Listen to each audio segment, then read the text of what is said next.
Hi everyone, and welcome to this special episode of Low Season Traveller Insider Guides.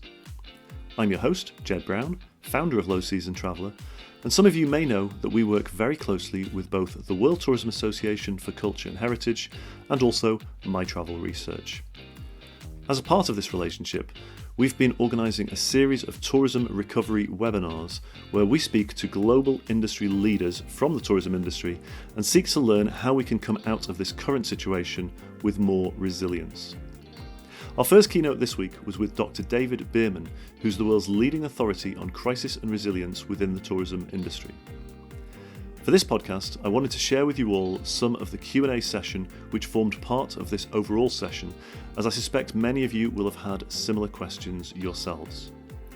I hope you find this interesting, and we'll bring you the Q&A from every session as we move forward. Enjoy. That was absolutely fantastic, David. We are running slightly over. We've been getting loads of questions, which is fantastic. So thank you so much to everybody for sending in your questions.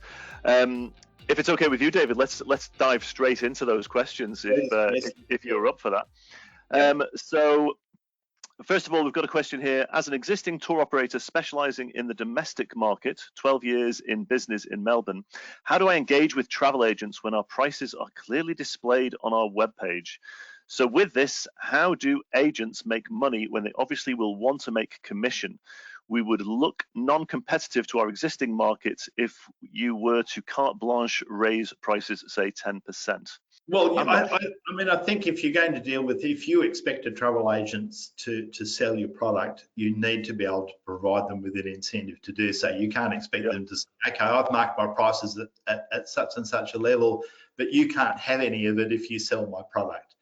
I think it's really important, again, in the spirit of cooperation, travel agents are part of your distribution network. If they're going to be selling your product, you have to give them an incentive. And of course, nobody can survive without money. So to me, they're doing your job. I learned one thing as a wholesaler. I've been a retail travel agent before. In fact, it was my first position my first real position in the travel industry. Travel agents depend on commission. They thrive on it. If they then charge on top of the very visibly quoted prices an extra $30 as a service fee to save the operator not paying a commission, that's going to make them look like rip-off merchants to their customers. Yep. Now, we have to be very careful about how we deal with customers. You might set a flat commission rate. You need, but basically, if you're selling a tour and you want a travel agent to sell your tour, you have to give them a financial reason to do it. To me, it's obvious. Absolutely. Another great question coming through here. Well, actually, it's more of a point. We talked about cruise there at the beginning. With regards to the cruise industry, this is from Debbie Summers. With regards to the cruise industry, surely it will be hard for the industry to comment now, as there is a criminal investigation, sadly and wrongly, in Australia.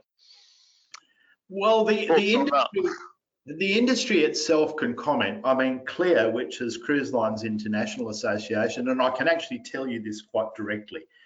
The ABC, which is the national broadcaster here in Australia, approached CLIA to comment on not the cruise ship in Australia, but the cruise ships earlier, the ones in Yokohama and Sihanoukville and Hong Kong, the Diamond Princess and all of that.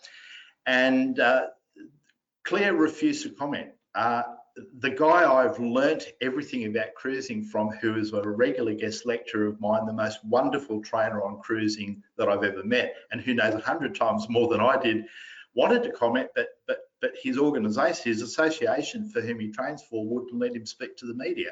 So I finished up speaking to the media, and in many cases, I was actually parroting that particular chap because I've heard it all from him to my students. And I think it's really important is that ducking engagement for the media is really bad. Now, sometimes an individual company, if it relates to a case that's sub judice, obviously can't comment. I fully agree. But the cruise industry absolutely can. And the whole idea of CLIA, it is supposed to be an advocate for the cruise industry. just as IATA is for airlines, and just as the UN World Tourism Organization is for, you know, all sorts of business or travel agency federations. It's really important for representative organizations to speak up for their sector or their part of the industry they represent. If they're not doing it, they're not doing their job. Yep. Just because an interviewer is hostile, which many of them are, that's every reason why you need to be upfront. And one of the problems that I actually had in dealing with cruise-related issues is that I was stupid enough to do a tabloid interview with a tabloid TV program here in Australia about the Ruby Princess in Sydney, which I did mention. Cruise Line, what they did at the end of the report is we invited everybody from the cruise industry, including the representatives of the cruise industry, to talk to us. They refused to speak to us. What does that say? It makes them look terrible. Yeah. What have they got to hide? And that's what the punters think out there. And it's really important to make sure that you have a voice and give your case.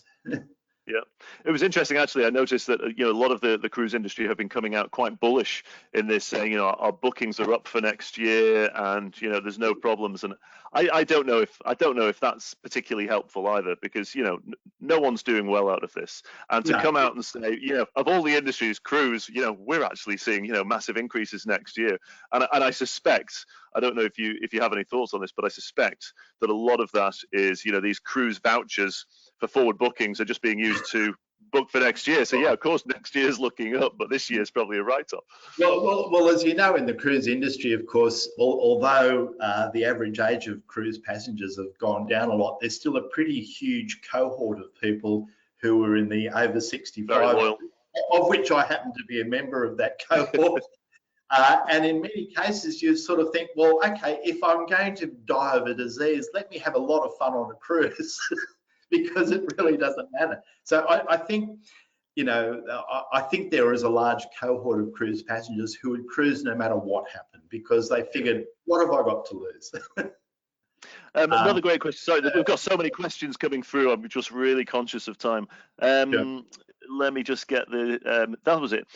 Do you think virtual immersive experiences could be an alternative offer to diversify company offerings in the long run?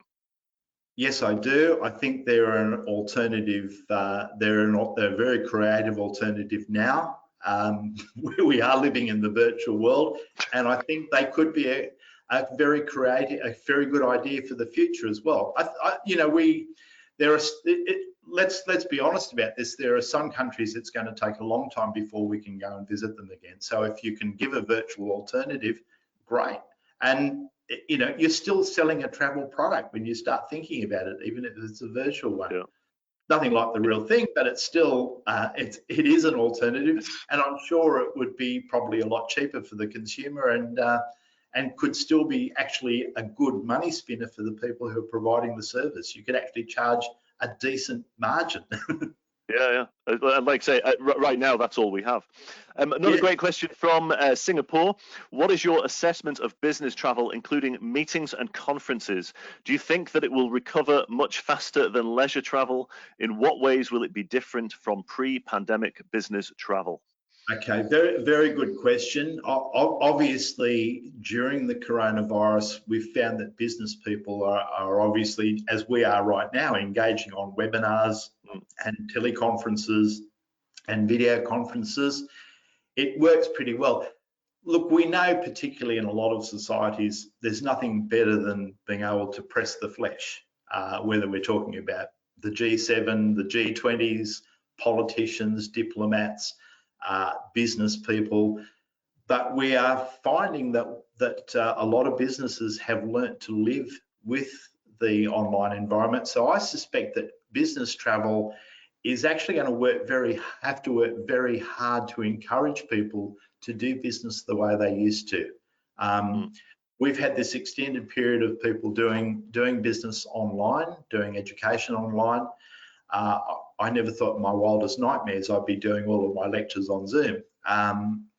But I think it's going to be a challenge. So those companies that specialise in the business travel market are going to have to actually present a case why it is better to do this in person than it is to do it virtually, because we've now had people, businesses who are going to spend or who have already spent several months doing their business online. So that's a really big challenge. I don't think we can just happily assume that it's going to go back to the way it was. And plus also too, you're finding that a lot of businesses will be governed to a certain extent by the type of travel advisories they work to. That's going to be a really critical issue. So the regulatory environment actually plays a really important part in where business travel is going to be heading to. I think long term it's going to be fine, but short term it's going to be very difficult. It's probably going to take a harder hit. I was speaking to the guys at Forward Keys, who have all of this forward-looking flight data. They've got the largest data set in terms of aviation in the world.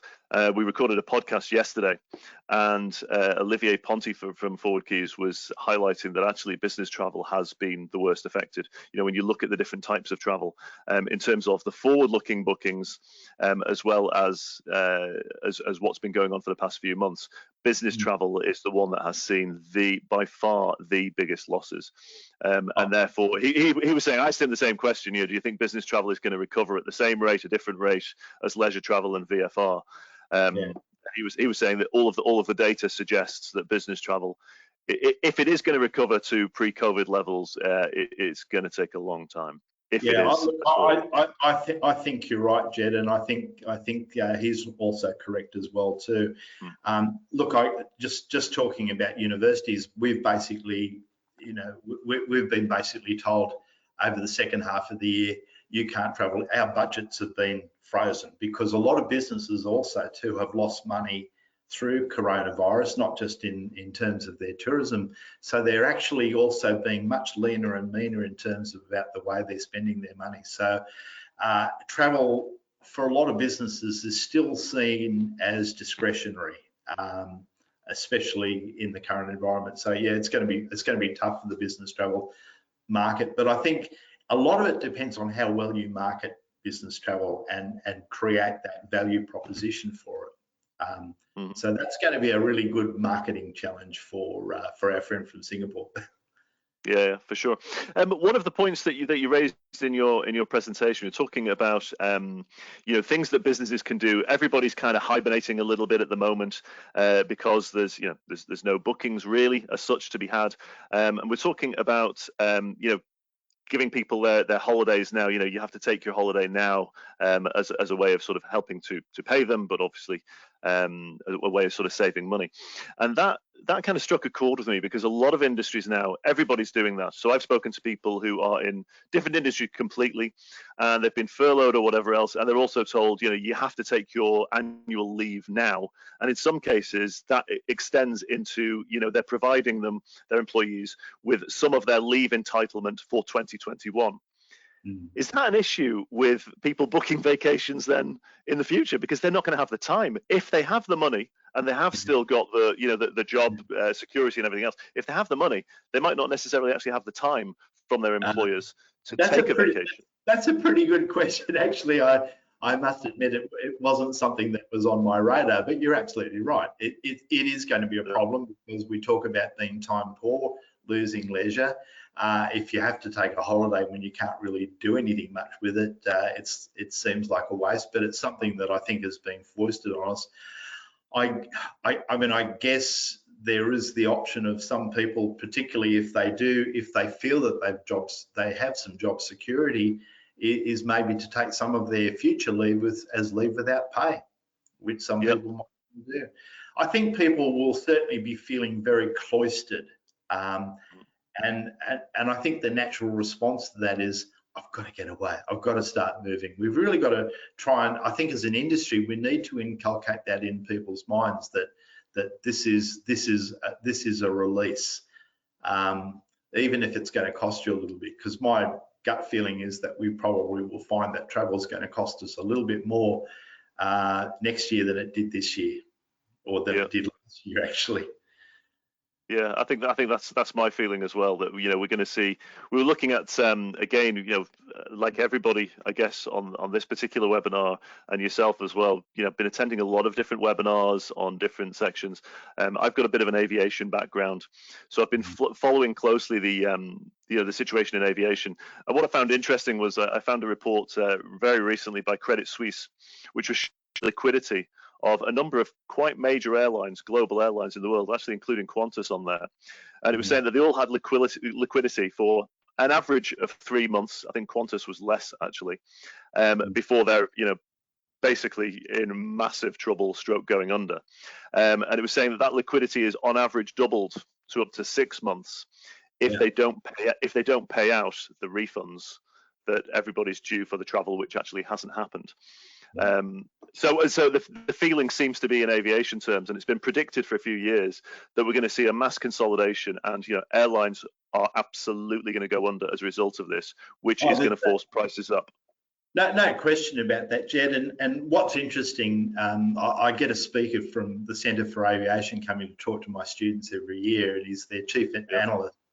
And one thing that he's always impressed on my students, on an average £2,000 or $2,000 fare, the airline takes home about £9 or $9. I mean, the margins in which airlines have been traditionally operating with are ridiculous for a business.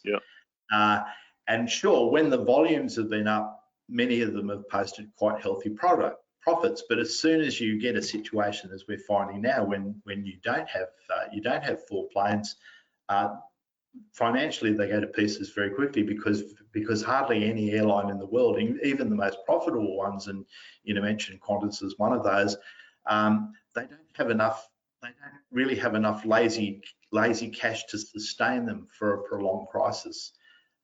That's something I think that every sector of the travel industry has in common. That we've all operated.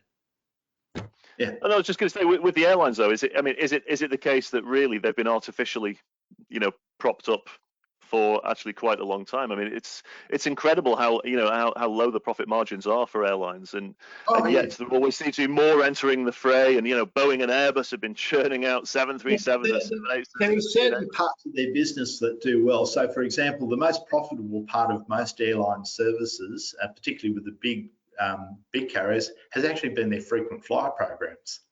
And the reason for that is that most of the money that comes in to pay for all those points doesn't actually come in from flights. It comes in from banks, telcos, supermarket chains, and all the other places they get points.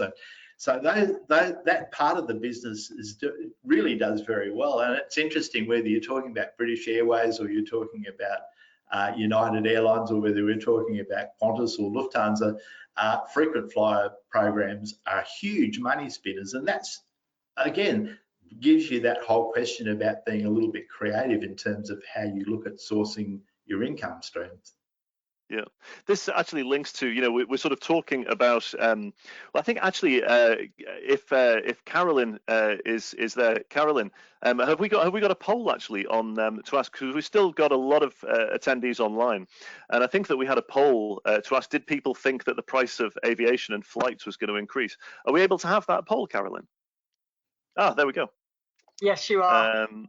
We are. Thank you so much. I am just about to manage that poll now for you, so it should be coming out. Oh, it's stuck. This will be interesting, David, and we can sort of see what people think, whether they believe that flight prices are going to go up, go down, or I'm sure our audience is full of pretty smart people, so we'll certainly see. We'll take the lead from the audience. So when that comes up, audience, if you could register your vote, that would be wonderful. David, generally speaking, just while we're waiting for that to come up, do you feel that we're in a golden? There's been a lot of doom and gloom in the industry. And I'm starting to think, yes, you can get carried away with the doom and gloom, or if we look at this differently, are we in a golden age right now, a golden time where, as travel companies, tourism students, whoever we are, small businesses located all over the world, we're in a golden opportunity where we can fail and fail quickly. And what I mean by that is now the time that actually you can start trying all kinds of crazy stuff that you never thought you should try before because you were scared of failure. Well, right now, nobody's booking anything around the world. You can't fail.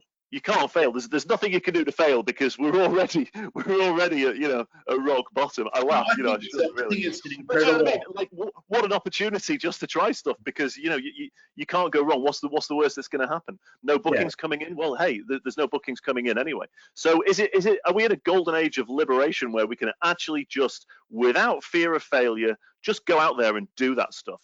Give it a try. Give it a go. It's certainly a great opportunity for creativity and for and to really try something new. We've seen it certainly in the high-tech industry, in the computer industry, that people have tried things new. And I think now tourism, the old models are really all under question at the moment. So I think it's really critical that we look at it as positively as we can. As I said earlier in the presentation, the word crisis means danger and opportunity. They go hand in hand. And I think those people who come up with creative ideas, you mentioned about virtual tourism, I think that could be a really big growth industry. And ironically enough, we have fantastic technology which facilitates that. So let's use it. While we can't physically travel, we can certainly virtually travel. I think the other opportunity too will be for people who might want to make travel documentaries and other things who can get around all the restrictions. That part of the industry, which again will be providing a type of virtual tourism, could also be really thriving. Yeah. I see Michael Portillo taking lots more train trips. Yeah, I think a lot of people are going to be taking more train trips. Just got the results of the poll in. Thank you very much, everybody, for voting. 55% believe that the prices will rise considerably. 36% will rise slightly. And there's only a handful of people that think it's going to fall slightly or fall considerably. So it seems to be. I think they're on the money. Yeah. I think it seems to be that general consensus that travel is going to get more expensive, and that let's remember here that we're talking about the flight side of the equation. The accommodation side, not necessarily. And I think maybe that's an opportunity. With low seasons. Obviously, I'm bound to talk about low seasons, having set up a company called Low Season Traveler, but is that going to be an opportunity in the future for people, if they're getting priced out during the traditional peak seasons, for them to travel during the low seasons when they can save a bit on the accommodation because they're going to have to pay more for the flights? Is that a viable option? As an industry, we've taught people to be very price conscious for decades. In the 10 years that I was a travel agent, I think I can only remember one person who didn't come in and ask, what is the cheapest fare or what is the cheapest way I can do such and such a trip? So maybe it was just the type of market that I was actually dealing with at that particular time. But we have conditioned people over a long time to be very canny about trying to save money. I think we also have to start to teach them about getting good value for money too. It's probably something we haven't done so well as an industry, and perhaps the coronavirus situation could actually help us adjust the way that we talk about travel. So much of the media focuses on bargains, U-Boot, cheap deals, and all these sorts of things. We really have to try and, I think, say a lot more about the value proposition of travel. Anyway, that's absolutely agree. Yeah, maybe I'm saying that because I'm a lecturer in tourism. Who knows? There's another question that's come in there from Kevin Murphy. What comment would you have to a projection that more individual retail travel agents will need to join networks and become their own wholesalers in the future? I think that's a very good question from Kevin. I think most travel agents have to diversify their business. I know the travel agents that have done well have usually been those who actually have a niche product which they're really good at marketing, that they're very, very good at selling. I can think of some, for example, who regular retail travel agents, but they specialise in battlefield tours, or they specialise in sport tourism, or they specialise in fine art tours, things that perhaps they have staff who are particularly good at dealing. So I think it's playing to your skills to a certain extent. If a travel agency has people who are great experts on a destination, they could be leading their own tours. So yeah, I think travel agents in order to survive probably need to do two things. If they can possibly avoid being bricks and mortars, that could be a pretty good start, because that's a very big expense for a travel agent to actually have property or to rent it or to own it. The other thing too is having a diversity of product besides just booking accommodation and tours from other products. You've got your own. Also too, if it is your own product, you can set the price. You have the margin. So, travel agents. Would anyone want to be a principal right now? On that point with what Kevin's saying, I think is it's almost like tour travel agents doing the role of the tour operator and becoming the wholesalers in their own right.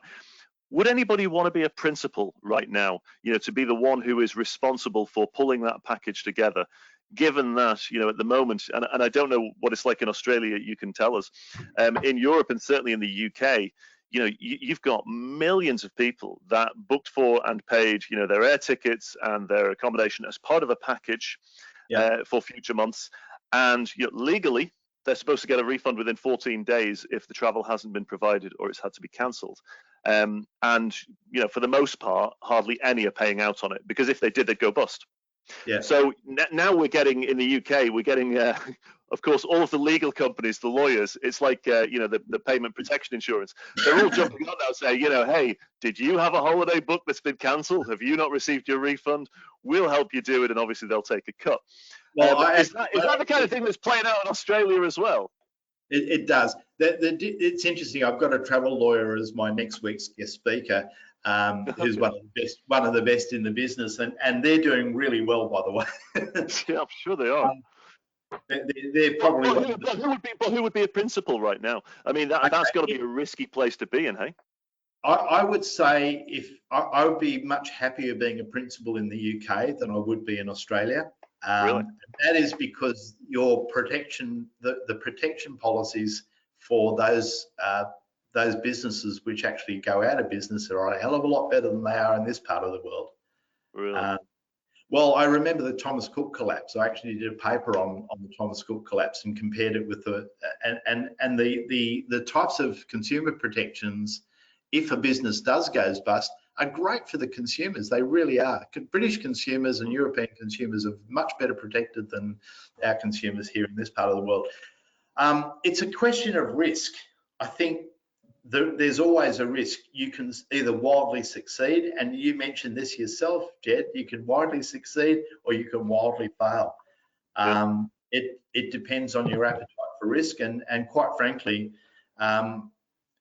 if you think you've got a product that people will really want, then it's probably worth taking the risk, because we're in a situation at the moment where governments seem to be very nice about bailing people out if they do make mistakes. So it's not going to last, though, is it? Sure. To do this. I sometimes wonder, though, where's all this money coming from? Because you're right, the British government alone has been promising bailouts everywhere. I feel like we're going to be paying this for the next 20 years. I mean, is that one of the risks on this? Something we haven't really talked about is we're talking about people's businesses and everything else, but actually, as a global economy, how long are we going to be paying for this? Well, I really think, Jed, our great-grandchildren are going to be paying this. Won't be in our generation. It's going to be on for a long time. I mean, basically, governments have unlocked printed money like there's no tomorrow, and it doesn't matter whether we're talking about the British government or the American government or the French government or the Australian government. We're all printed. Everybody's giving away money that really they don't have, and someone is eventually going to be paying for it, and it will take a very long time. This is going to be a legacy that's going to last for a couple of generations, paying for coronavirus. which is That's why we don't talk too much about it in the webinar. Fair play. We've got another question here from Yolanda Lopez Bueno, who is in Ireland. How do you think it will affect young people, as maybe this COVID affects age groups differently? Thanks, from Dublin. I suspect that what Yolanda is looking at there is, will there be an ability for younger people to travel more freely than older people, do you believe? Do you believe that that could be part of the recovery, could be if you are younger and therefore, in theory, are healthier, maybe you can travel more than somebody who's over 70, for example? It's a good question, Yolanda. Look, in terms of your medical risk from coronavirus, the younger and fitter you are, the more likely you're going to be able to breeze through this. Whether it's necessarily going to be a better time to travel is, of course, a slightly different question. I suspect certainly in the period immediately after coronavirus, it's probably going to be a little bit more expensive, and I think our poll seems to have suggested that that is the case. But on the other hand, I do think that certainly younger people also will have felt the shackles a lot more, I think, than some of the older people. So I guess, and I see this with my own students who are all in their late teens and early 20s, they can't wait to travel. They can't wait to get out of the shackles. And I suspect you're probably much the same as well too. And you know, younger people are pretty creative with travel. They manage to find ways they can pay for their trip. A lot of them do have access, of course, to working holiday visas when they come back. So chances are, I think young people will travel, and they'll probably earn the money to pay for the trip at the destination when they're able to get to them. So yeah, I think young people are definitely in with a big advantage when it comes to re-travel. I guess we'll see we'll see an increase in digital nomads. We're talking about business travel, potentially being down. People aren't going to be traveling as much. We've been getting used to now for the past 2-3 months of doing business remotely, and there is a few of us around the world, myself included, where if I've got my laptop and I've got Wi-Fi, I can work from anywhere. So all of a sudden, again, it's like we were talking about the issue about if people don't have holiday time. In theory, we can work from, Thailand, Bali, Australia. You guys have all got great Wi-Fi down there. Why couldn't I go down to Australia for 3 weeks with my family? We can have some days free. I can work, a lot during the day there as well because I've got my laptop. It's almost like a working holiday. Maybe that's going to be the future of travel, where there's not going to be as much pure vacation, but it'll kind of be a little bit more of a mix between business and pleasure, that term which we've heard a couple of times. Well, maybe that's the future of it. Yeah, well, interestingly enough, Jed, we've often found that at the moment working holiday visas are for the young, for the under 30s. There is no great reason why they shouldn't be for the under 70s. Yeah. There's no compelling reason why it should only be something for the young. Maybe I say that because I'm in the older age group, but really it would be fantastic particularly if countries want to try and incentivize people to travel. That could actually be part of the incentive, that people will have the opportunity to work if they want. There are a lot of people who might be of retirement age who are really fit and who love to be able to ditch in and do something in a destination, but they're not allowed to by law. And regulation's really very much at the key of all this. Anyway, just a thought. It's an interesting one. Another question here, Gary here from Bruny Island, Tasmania. Good morning, good afternoon to you, Gary. What is your opinion on discounting? Hasn't elaborated, but generally. Look, I worked in the industry for 30 years before I started lecturing. It was sort of a matter of right that whenever we got into trouble in the travel industry, what did we do first? We discounted. I always refer to it now as the financial striptease. Drop your prices and expose your bottom line. I think this is one thing we have to try and get out of the habit, because basically every sector of the industry, we've been losing money hand over fist now for several months.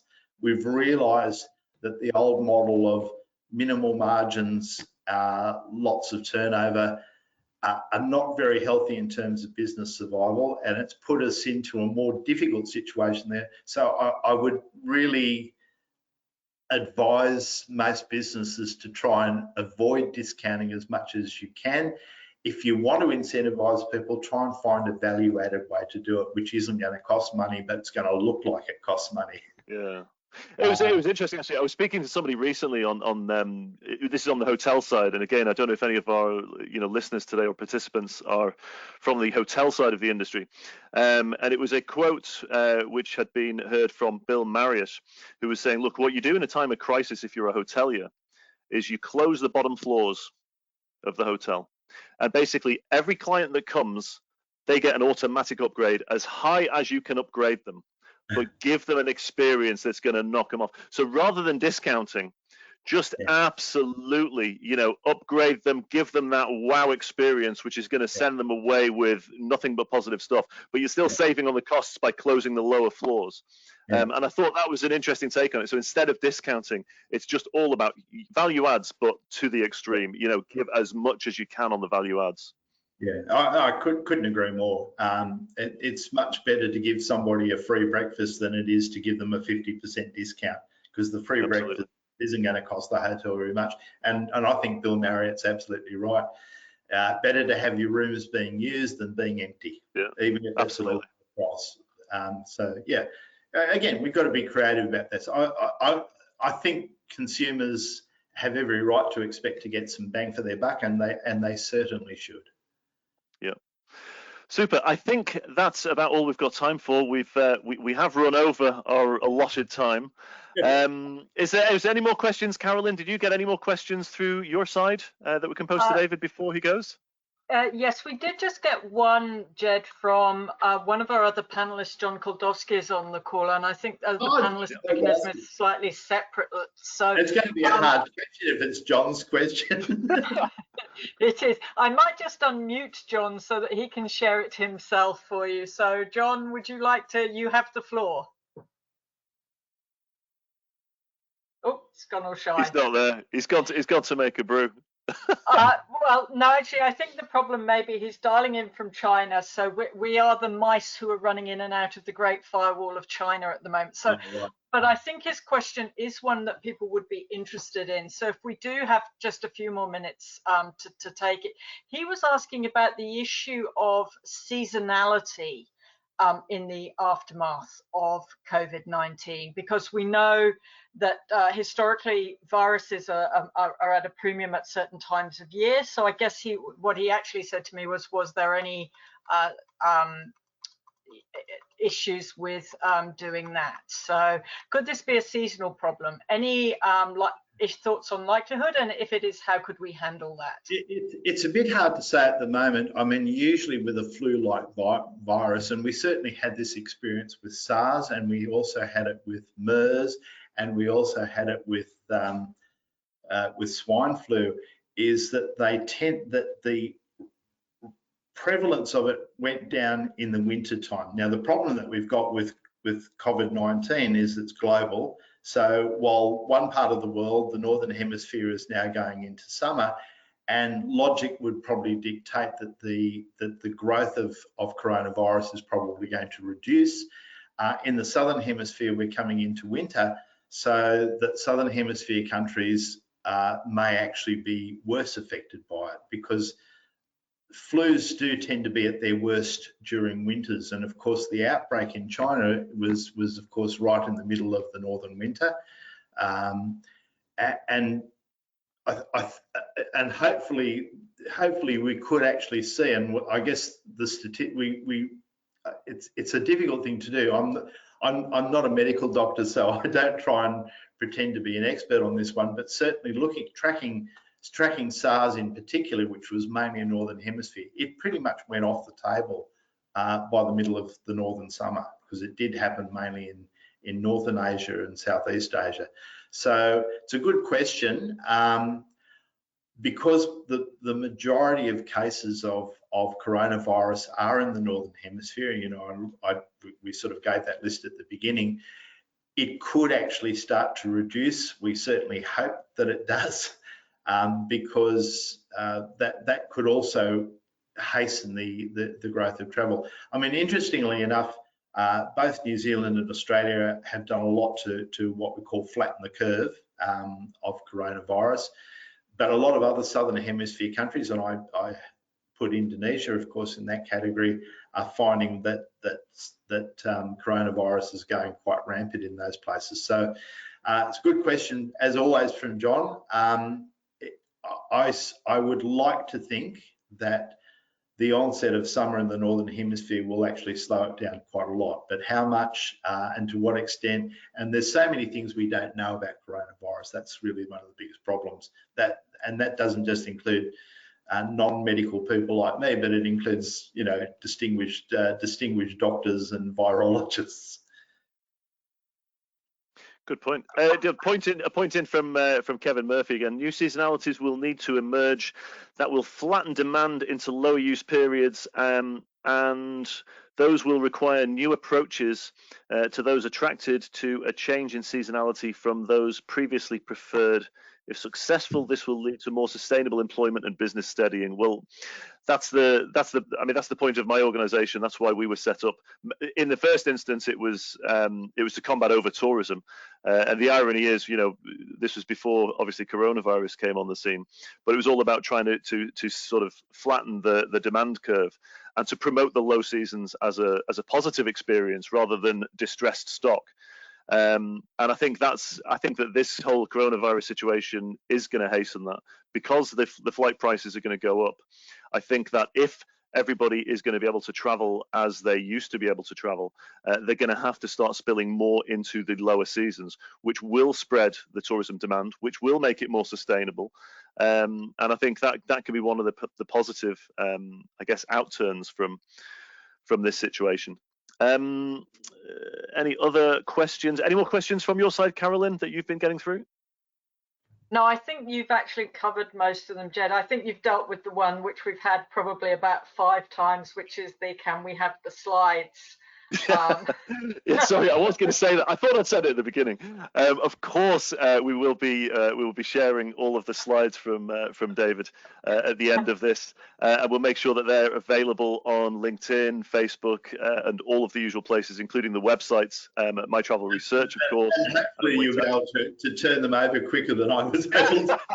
Yes, I think we've hit that problem that you have when you're doing something like this from multiple locations, where actually the human finger is still faster than the webinar can do things. But I think it's a useful lesson on warning people how to work their builds, David. So I'd also probably, Chris is on silent and might want to come in, but I'd like to thank you for your patience with the gremlins, because they were certainly out in force today, weren't they? It happens. You know, whenever you try new technology and a webinar for the first time. But it was really great that we had so many people staying with us all throughout the whole session, really. Yeah, it's been fantastic, hasn't it? We've had a lot of people in, and we've still got a lot of people online, which is great. Thank you all so much. Just say thank you for the terrific questions that have come in. They've been really good. It's been really a pleasure from my point of view that you've come up with some really beautiful questions. So there we have it. Our huge thanks again go to Dr. David Beirman of UTS, as well as our friends at the World Tourism Association for Culture and Heritage and My Travel Research. The full episode can be viewed online at tiny.cc/WTACH, and you can register for the future episodes, which will be running throughout May on Tuesdays and Thursdays. The second special episode in this series is with Chris Flynn, who's the President and CEO of the World Tourism Association for Culture and Heritage, in which Chris talks us through what, if anything, we've learned from previous similar crises. Until then, have a great week, stay healthy, stay safe, stay home, and don't forget to share this podcast with your friends, family, and social networks. Our content will always be free for everyone, as we believe that travel is better without the crowds.